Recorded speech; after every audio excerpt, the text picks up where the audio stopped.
আসসালামু আলাইকুম, সিদ্দিক টেক আপনাদের সকলকে স্বাগতম। আজকে দেখাবো কিভাবে লোগো ডিজাইন করবেন।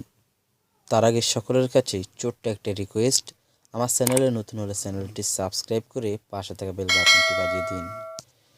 মোবাইলের মাধ্যমে কিভাবে লোগো ডিজাইন করবেন সেগুলো পেতে আমার চ্যানেলটিকে অবশ্যই সাবস্ক্রাইব করবেন, কারণ আমি আপনাদেরকে পর্বে লোগো ডিজাইন দেখাবেন। তো লোগো ডিজাইন করতে আমরা মোবাইলে এসে প্রথমে পিক্সেল ল্যাব নামক একটি অ্যাপ ওপেন করি। এই অ্যাপটি কীভাবে ডাউনলোড করবেন তা নিয়ে পূর্ববর্তী একটা আমার ভিডিও আছে, প্রয়োজনে আমি ভিডিওর ডেসক্রিপশন বক্সে এই অ্যাপের লিঙ্ক দিয়ে দিব। পিক্সেল ল্যাব ওপেন করার পর আমাদের সামনে একটি ইন্টারফেস আসলো। সেই ইন্টারফেসটি বর্গাকার, তা আমি আর লোগো ডিজাইনের ক্ষেত্রে বর্গাকার ইন্টারফেসই আমাদের জন্য প্রয়োজন, তাই আমি আর এখানে পরিবর্তন করছি না। অ্যাড টেক্সট থেকে আমি একটি টেক্সট নিয়ে এলাম, শুধুমাত্র একটি এস। আমি আজকে এসটি নামক একটা লোগো তৈরি করব, সেটা অবশ্যই সিদ্দিক টেক মানে এসতে সিদ্দিক টিতে টিক। তো আমি এসের মধ্যে একটি ফন্ট সিলেক্ট করে নিলাম, তো সেটা হলো এস। তো ফন্টের সাইজটি আমি বাড়িয়ে নিচ্ছি, ফন্টের সাইজ নিচ্ছি আমি 190। তো ফন্টের সাইজ 190 নেই, এটাকে আমি মাঝখানে নিচ্ছি। তারপর আমি আরেকটি ফন্ট নিচ্ছি। এবার নিউ টেক্সট থেকে আমি এখানে আরেকটি ফন্ট নিচ্ছি, টেক্সট নিচ্ছি, সেখানে শুধু একটি টি নিচ্ছি। তো টি নিয়ে ওকে দিয়ে দিলাম। তো এবার আমি এখানে ফন্ট সিলেক্ট করে নিচ্ছি। তো এখানে কিন্তু আমার ওই যে পূর্বের একটি ফন্ট নিলাম যে বার্গো, ওই বার্গো ফন্টটি নিব। এখানে অনেক ফন্ট আছে, আপনাদেরকে ফন্ট প্যাকেজ আমি দিয়ে দিব যদি আপনারা চান। এই টির সাইজটি আমি নিচ্ছি 190। এবার আমি টিআরএস এর সাথে অ্যালাইন করে নিব। টিআরএসকে বরাবর করাতে এখন কিন্তু একটা আলাদা সৌন্দর্য এসেছে। সবার কাছে একটাই রিকোয়েস্ট, কেউ স্কিপ করবেন না, কারণ ভিডিওটি স্কিপ করলে আপনারা লোগো ডিজাইন শিখতে পারবেন না।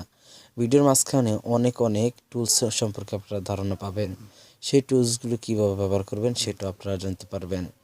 তো আমার এখানে প্রায় লোগোটি করা শেষ। এবার লোগোর মধ্যে কীভাবে ডিজাইন দিব, লোগো করলে হবে না, লোগোর ক্ষেত্রে আবার ডিজাইন কিন্তু গুরুত্বপূর্ণ। তাই আমি এখানে আরও দুইটি ট্যাক্স নিয়েছি, একটা হলো সিদ্দিক আর একটা হলো ট্যাগ। এই দুটোকে আমি কীভাবে সাজাবো দেখুন। এগুলোর আমি কালারগুলো সিলেকশন আগে না করে আমি কিন্তু এখানে ফন্ট আগে নিচ্ছি, কারণ অনেক ফন্টের ক্ষেত্রে কালারটা গুরুত্বপূর্ণ। তাই আমি এখানে আগে প্রথমে ফন্ট নিব। এখানে অনেক টুলস আছে, সেই টুলস সম্পর্কে আমি আপনাদেরকে দ্বিতীয় পর্বে আপনাদেরকে ধারণা দেওয়ার চেষ্টা করব। এখান থেকে আমি এই ডেইস ফন্টটি নিচ্ছি। ডেইস ফন্টটি নিয়ে আমি এখানে এসটির সাথে সিদ্দিককে এখন অ্যালাইন করে নিব। দেখুন এখানে আমি বসিয়ে দিচ্ছি।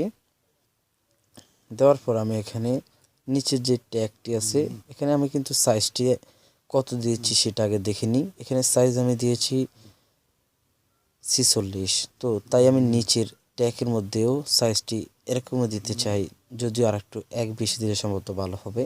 তো আমি এক বাড়িয়ে দিই, তো 47 দিলাম। তো এখন এখানে ট্যাগের মধ্যে একটা ফন্ট সিলেক্ট করে নিব। আমি এক্ষেত্রেও ডেইস ফন্টটি নিচ্ছি। তো এখানে ট্যাগ নিলাম, নেওয়ার পর এবার অ্যালাইন করে নিচ্ছি এসটির সাথে। অ্যালাইন করার পর আমাকে এখন কিন্তু আমাদের গুরুত্বপূর্ণ একটি পয়েন্ট, এটা কিন্তু আপনাদেরকে একটা ট্রিক্স অ্যান্ড টিপস, অবশ্যই এটা ট্রিক্স, কারণ এই ক্ষেত্রে অনেক লোগো ডিজাইনরা এটা জানে না, সেক্ষেত্রে তারা প্রথমে কিন্তু এই কাজটি করে। কিন্তু আমি আপনাদেরকে কীভাবে দেখাবো সেটা দেখুন, ভিডিওটি স্কিপ না করে অবশ্যই আমার ট্রিক্সগুলো দেখুন। এখন আমি আপনাদেরকে এগুলো ট্যাক্সগুলো কালার করে দেখাচ্ছি। দেখুন এখানে কালার টুলস থেকে আমি ট্যাক্সগুলো কালার দিচ্ছি। এটাকে সম্ভবত ইয়েলো কালার দিলে ভালো হবে, তো আমি হলুদ কালারটি খুঁজে নিচ্ছি। তো দেখুন এখানে একটা ইয়েলো কালার আছে, একটু উজ্জ্বল ইয়েলো হলে ভালো হবে। দেখেছেন ইয়েলো কালারটা দিলাম। দেওয়ার পর এখানে ট্যাগের মধ্যে একটা কালার চুজ করে নিব। অবশ্যই ট্যাগের মধ্যে কালারটা রেড হলে সম্ভবত ভালো হবে। তো এখানে ট্যাগের মধ্যে একটি কালার নিলাম। এবার আমি শেপ থেকে একটি শেপ নিলাম, বর্গাকার একটি শেপ নিলাম।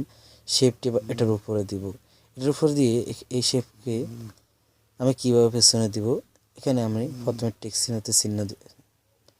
চিহ্ন দেওয়ার পর এখানে টু ব্যাকের মধ্যে ক্লিক করলে আপনার এই শেপটি পিছনে সরে যাবে। তো কিন্তু দেখুন আমার মাঝখানের লোগোটা কিন্তু এখন দেখা যাচ্ছে না। টু ব্যাক দিচ্ছি কিন্তু আমার লেখাটা দেখা যাচ্ছে না। সেক্ষেত্রে আমাকে আরেকটি শেপ নিতে হবে এবং শেপের মধ্যে বর্গাকার শেপ নিয়ে এটাকে কালার কালো দিতে হবে, কারণ আমার লোগোটি কিন্তু ছিল হোয়াইট, তাই সেইটা হোয়াইটের সাথে মিলে যাওয়াতে দেখা যাচ্ছে না। এবার এটাকে টু ব্যাক করে দিচ্ছি। টু ব্যাক করে দেওয়ার পরে দেখুন এখন কিন্তু একদম পিছনে চলে গেছে, কারণ আমার পূর্বে আরেকটা শেপ আছে, তাই আমি সাদা শেপটিকে পিছনে একবারে পিছিয়ে দিয়ে দিলাম। দেখুন এখন কিন্তু খুব সুন্দরভাবে লোগোটি দেখাচ্ছে।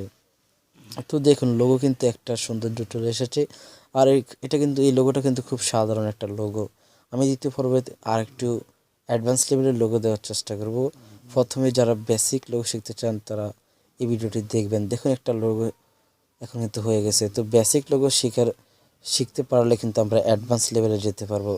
তো আমরা এখন এটাকে কিভাবে সেভ করব, তো দেখুন এখানে সেভ অপশন যাওয়ার পর এখানে জেপিজি আছে, জেপিজিতে না করে আমরা পিএনজিতে করব এবং কোয়ালিটি অবশ্যই আলট্রা বা হাই লেভেলের কোয়ালিটি দিবেন। তারপর সেভ টু গ্যালারিতে ক্লিক করলে আপনার লোগোটি সেভ হয়ে যাবে। তো বন্ধুরা এইভাবে আপনারা লোগো ডিজাইন করতে পারবেন। আমার ভিডিওটি ভালো লাগলে আমার ভিডিওতে একটা লাইক দিবেন আর আমার দ্বিতীয় পর্বতে অবশ্যই চ্যানেলটিকে সাবস্ক্রাইব করবেন। দেখা হবে আগামী পর্বে, ভালো থাকবেন।